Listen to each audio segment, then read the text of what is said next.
වටවල add එකේ ඉතින් ඔය කට්ටිය අර උඩ තියාගෙන හිටපු එකක් නෙවෙයි කියන්නේ. ඒකෙදි එහෙම අර වෙන විදිහට දැනනෙවුන් ඉන්නවා ඉතින්. එහෙම ඉන්න ඔය විස්තර නොකිය කියන්නම් මේ 24 පන්ති අපේ හිටිය ළමෙක් ප්‍රධාන ඉස්කෝලේක ළමෙක් කොල්ලෙක් මේ ඌ ඔය සැරයක් මම දන්නේ නැහැ කවුද ළමයා කියලා. ඇත්තටම මේ වෙලාවේ මේ විස්තර වගේක් මට ඒවල තිබ්බද ඒකේ ඌට එන අමාරුයි ඉන්න කියලා. කියන්නේ ඌට හිතනවා කියලා ගෑනු ළමයි පැත්තෙන් ගිහිල්ලා ඉන්න ඉඳ ගන්න. එන ඌට දැනෙනවා කියලා ඌ ඉන්නේ වැරදි තැන ඉඳන් ඉන්නේ කියලා. ඊට පස්සේ මේ මම පස්සේ හොයාගත්තා ඌ කවුද කියලා. ඊට පස්සේ මම ඌ ගැන ඔය උන්ගේ ඉස්කෝලේ තව කීප දෙනෙක්ගෙන් අහලා බැලුවම උන්ට මං ඉස්සරේ කිව්වේ නෑ.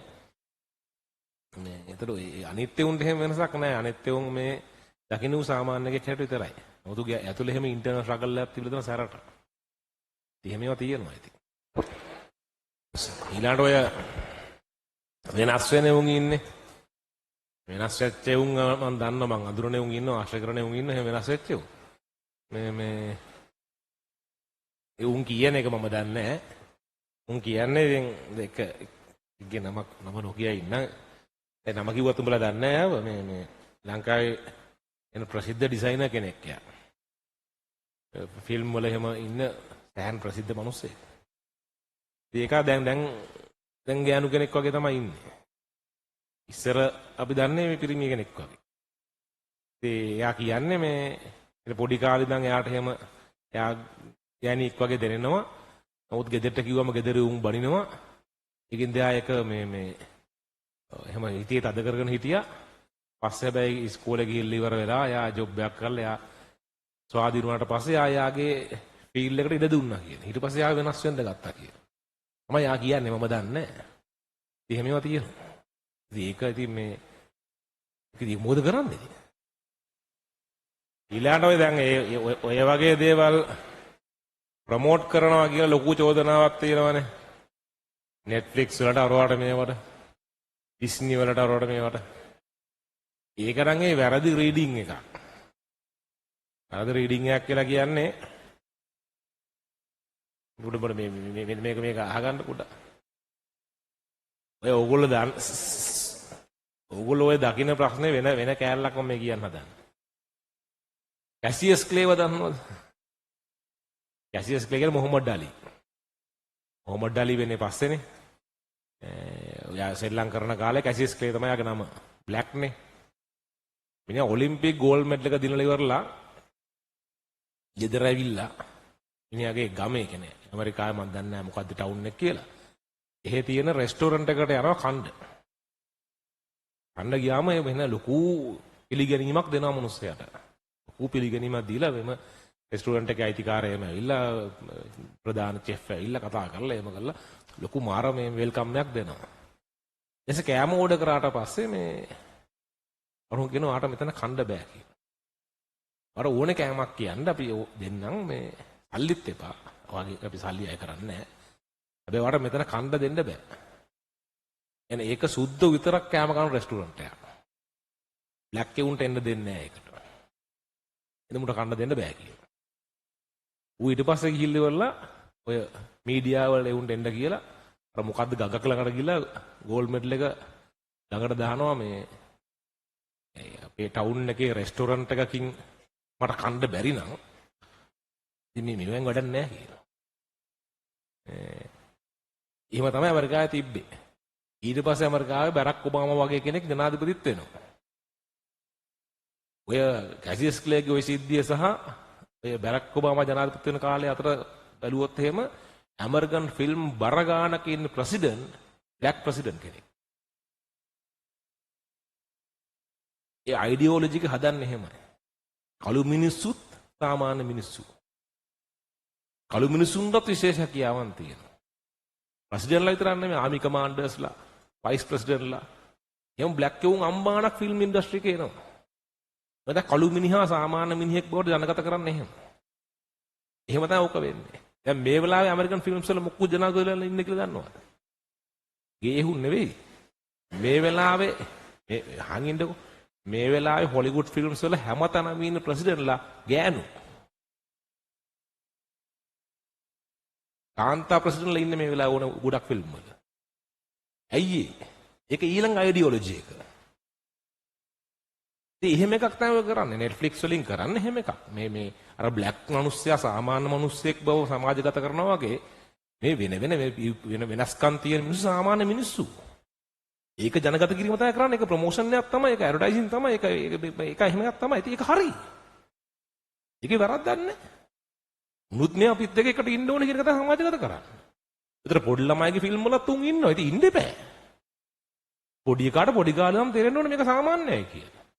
ඒතකොට ඩොනල්ඩ් ට්‍රම්ප් ඊලොන් මස්ක් වගේ උන් ගැන ගන්න උන් තනි බයියෝ. ඊලොන් මස්ක් ලෝකේ ලොකුම කෝටිපතිය වෙන්න පුළුවන්. එන මීහරක් අයිඩියොලොජි එකක් තියෙන්නේ. මොට්ට කතා කියන්නේ. ඔරිජිනල් බයියෙක්. ඉතින් ඒගොල්ලෝ ඒ මතවාදයට විරුද්ධයි. ඉතින් ඒගොල්ලන්ගේ මතවාදයට කැම්පේන් කරනවා. අර මිනිස්සු මේකට කැම්පේන් කරනවා. ඕකාසේ මෙහෙමයි. ඔය කවුරුවක්වත් 100%ක් හොදවත් නරකවත් නැහැ. ඉතින් අතරමැද එක අතරමැද කතා තියෙන්න පුළුවන්. ඒතර ඔය ජෙන්ඩර් චේන්ජ් එකේදී අර මොනවද බේත් වගේක් විකුණනවා නම් මනම් හැම වගේ උත් තියෙනවා මන් දන්නේ නැහැ. වෙන්න පුළුවන්. මේ හැම එකක්ම අස්සෙම මේ ජාවාරම් තියෙන්න පුළුවන්. ඒක විය හැකියි. එහෙම වෙන්න පුළුවන්. එහෙම ඒවා නැහැ කියන්නේ නැහැ මන් තියෙන්න පුළුවන්. නමුත් ඔය ප්‍රොමෝෂනල් කැම්පේන් එකේ අදහස වෙන එකක්. ඒකට මම විරුද්ධ නැහැ. ඒක හරියම වෙන්න ඕනේ. ඉතින් ඔය මේකත් කියන ඔය 24ම තමයි ඒක. මම ඒ ළමයි අද රත් දන්නේ නැහැ කවුද කියලා ගෑනු ළමයි. මට චිත්තයක් ඇව්වා මේව ගැන හොයන හින්දා මම මේ කියන්නේ මම වෙනස් වෙමින් තියෙනවා. මම මේක ගෙදෙට්ට කිව්වා. කිව්වට පස්සේ ගෙදර අය මාව ડોක්ටර් කෙනෙක්ලට අරන් ගියා. දැන් මොකද්ද උන්ගේ තියෙන හෝමෝන් එක මොකද්ද? ටෙස්ටරෝන් මොකද්ද මන්ද? ඒ කියන්නේ අර මේ මොකද්ද? පිරිමි හෝමෝන් එක අඩු කරලා ගැහණු හෝමෝන් එක වැඩි කරන්න එයාට බේත් දෙනවා. එනේ එයා අර පිරිමියෙක් වගේ වෙමින් පවතිනවලු. ඒක නවත්තන්න ඒකට ඇන්ටි බේත් දෙනවා. ප්‍රතිවිරුද්ධ බේත් දෙනවා. ඒ කියන්නේ යාට සෑහෙන අමාරුයි ඒක දරා ගන්න. නමුත් මේ මම මෙහෙම බේත් බොමින් ඉන්නේ කියලා. මම දන්නේ නැහැ ළම අදටත් මම දන්නේ නැහැ කවුද කියලා මට ආපු චිත්තයක් ඒක. මේ ඉතින් හිමේව තියෙනවා. ඉතින් ඒතරේ ගෙදරින්ට පිස්සුනේ. ඉතින් ළමයා හැම වෙනස් වෙනවනේ ඉතින් සහ යාගේ එකට අකමැත්තක් නැත්තම් ඒකට ඉඩ දෙන්න එපා. ඒකේ අරුබුදයක් නැහැ නේ. යාව සාමාන්‍ය කරන කියලා බාර ගන්න පුළුවන් වෙන්න එපා. ඉතින් අර ඇඩ් එකේ තියෙන එහෙම එකක්. ඒකේ කිසි වැරද්දක් නැහැ. ඊළඟට මේක පටන් ගත්තට පස්සේ නවත්තන්න බෑ කියන්න ඕනේ උඩ ටික. දෙවෙනි එක එහෙම ඇඩ්ස් බලලා මේ ස්ට්‍රේට් එවුන්ගේ වෙන්නේ නැහැ. එහෙම වෙන්නේ නැහැ. හැබැයි කියන්නේ ඇත්තම ඉනර් ඩිසයර් එක. ඒ බල ලොකුයිනේ දැන් පොඩි නෑනේ. ඉනර් ඩිසයර් එක ඒක නම් අර වගේ දේවල් වලින් ඒක ඉස්මතු වෙන්න පුළුවන්. හිමිසක් ඌ ස්ට්‍රේට් එකක් අරව බලලා ඉවරලා ගේ වෙන්නේ නැහැ. ඌ ඔරිජිනලි ගේ තමයි. නමුත් ඌ ඒක යම් ආකාරයකින් මේ හිර කරගෙන ඉන්නවා. අරව දැක්කට පස්සේ ඌ ඒක රිලීස් කරලා දානවා. ඉතින් එහෙම වෙන්න පුළුවන්. ඉතින් ඒක හොඳයි නේද? ඉතින් ඌට ඌ වගේ ඉන්න දෙන්න එපා. ඊළඟ තව එකක් තියෙනවා. මානව චර්යා විද්‍යාඥයෝ කියනවා මේ වෙනකොට ගැහැණුන් සහ පිරිමින් හිතන විදිහේ ગેප් එක අම්බාණක් වැඩි වෙමින් පවතිනවා. ඒක සේම් සෙක්ස් මැරේජස් ඉස්සරහට සෑහෙන්න වැඩි වෙයි කියලා. ඒකට හේතුව වෙන මොකුත් නෙවෙයි. ඒකට හේතුව අර මේ කොල්ලෙකුට කොල්ලෙක් එක්ක ඉන්නව හින්න කම්ෆර්ටබල්. උන් සෙක්ස් කරනවද නැද්ද කියන එක නෙවෙයි. ඌ කියන එක කෙල්ලෙකුට තේරෙන්නේ නැහැ. දැන් ඔය ලොකු අධිරාජ්‍යයන් දෙදලා තියෙනවනේ උන්ගේ අන්තපුරේ පෙරිමිත්. දැන් ඔය මේ කවුද? දුර්ගම රජුරත් එක්ක සුරනිමල යෝධයා එක ඇඳේ නිදාගත්තා කියලා කියන්නේ. නේද?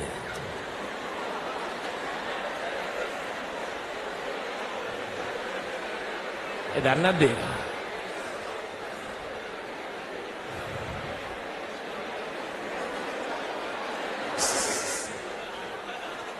ඒක ඒ කියන්නේ මේ සුරනිමල යෝධයාව හොයාගෙන එන්නේ කාවන්තිස්සගේ කවුද කාවන්තිස්සගේ විහාර මහදේවිට කලින් කසාදේ පුතෙක් තමයි ඒ හාදයා. සුරනිමල නෙවෙයි. ඒ මට මතක නැහැ කුමාරයාගේ නම. එයා තමයි සුරනිමලව රාජමාලිගාවට එකන් එන්නේ. ඔය කතාව පස්සේ හොයලා බලන්න. අර ඒකෝර තමයි ඇලෙක්සැන්ඩර් එක්කත් හිටපු මිනිස්සෙක් ඉන්නවනේ. උන් එක සෙක්ස් කරාද නැද්ද කියන මන් දන්නේ නැහැ. නමුත් බොහොම ඉතා කිට්ටු බ්‍රොමෑන්ස් කියලා එකක් තියෙනවා. බ්‍රොමෑන්ස් වල සෙක්ස් නැහැ. ඒ without sex everything තියෙනවා. හග් කර ගන්නවා එමෙම ඔක්කොම තියෙනවා. ඉතින් ඒක වෙන්න පුළුවන්. දැන් යුද්ධයක් කරන කෙනෙකුට යුද්ධ කරන වෙලාවේදී දැන් ගෑනිත් එක්ක ඔක කියන්න පුළුවන් යුද්ධ කරන විදිය. ඉතින් ඌ කියන එක තේරෙන මේ මෙන්ටැලිටි තියෙන වෙන මේකක ඉන්න පුළුවන්. ඒක විය හැකිනේ. ඇලෙක්සැන්ඩර්ගත් එක්කත් කරන එහෙම කවුද මට මොකද නම මතක නැහැ. එහෙම කෙනෙක් ගැන කියනවනේ. ඒක උන්ගේ සෙක්ස් රිලේෂන්ෂිප් එකක් තිබ්බද නැද්ද කියලා අපි දන්නේ නැහැ. එහෙම තිබ්බ වෙන්න පුළුවන් නැති වුණා වෙන්නත් පුළුවන්. මොකද මේ මෙන්ටැලිටි එකට එහෙම එකක් ඉන්න පුළුවන්. දැන් මේවා කිව්වා මාවත් ඔය ගොරට දායිද දන්නේ නැහැ මේ ඉතින් ඒ වගේ ඕක එන පට්ට කම්ප්ලෙක්ස් වැඩේ ඔය කතාව. ඉතින් ඔව් මේ පොඩි සරල තැනකින් අල්ලගෙන දඟලන්න බෑ මේ එන සංකීර්ණයි ඉතින්. සරල නැහැ ඒක.